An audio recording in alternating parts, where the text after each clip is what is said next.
Hey guys, today again I picked a video of a student of mine.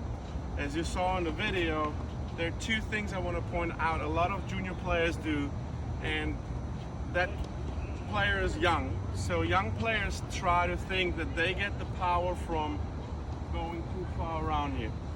The problem is, if you already start with too much angular momentum and angular force here, you're going to end up having this.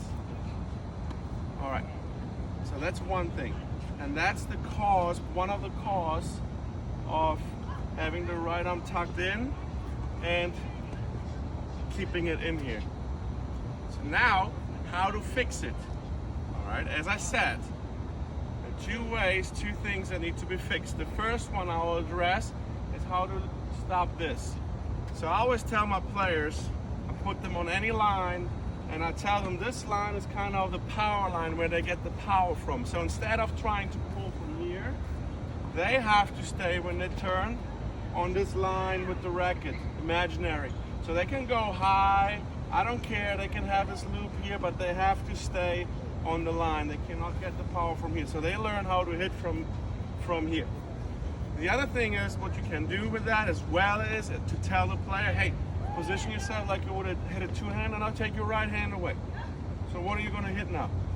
A left-handed forehand, right? Then you explain the left hand is like the backhand, 80% is coming from that left arm. The right arm just supports, right?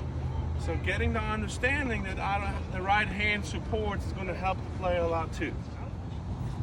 So the one thing I said earlier with the power line, this is the other thing you can do. Like, let the player get close to the net, you feed a ball in, and they can't cheat here, they can't get around, so they actually stay here. They stay here, and then they have to finish up here.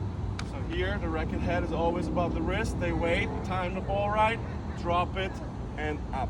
So this is another way to work on to keep the arms up. One more thing, if the players start with the arms close to the body when they wait for the ball, most likely they will have the elbows close as well. So if you have a nice position where you air it out a little bit, I'll call it, then on the turn you might stay as well more out.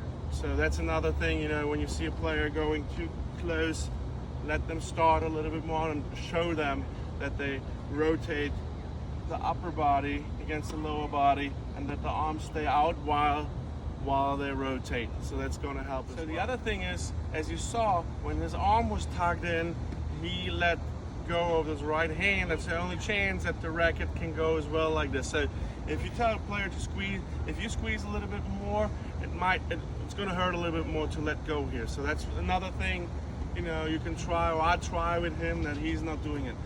But as I said earlier, young players tend to go around and they will have a swing like this. So another thing that might help him is as well, you always want the racket head above the wrist and the arms out here, as I said, with the power line. And now when he hits, I want him to hit and freeze. So the right arm goes up. So you can put almost a volleyball under the armpit. So every time he hits, I want him to go out more there, so the arms can be in. So you can draw like a half circle, and he has to follow that, and then he has to go up every time to air it out here. So he learns how to go up. That's another thing. What you can do, if you're one of those players who goes around too much here, you can go to the net like I showed you. You can go and do the power line thing here. And the third thing you can do is squeeze the right hand a little bit more. And the last thing you can do is to swing up a little bit more. So those are the things you can do to maybe fix it, hopefully. And I hope that helps those players who do not follow up here and who end up being like too close here. And then one little thing, bro.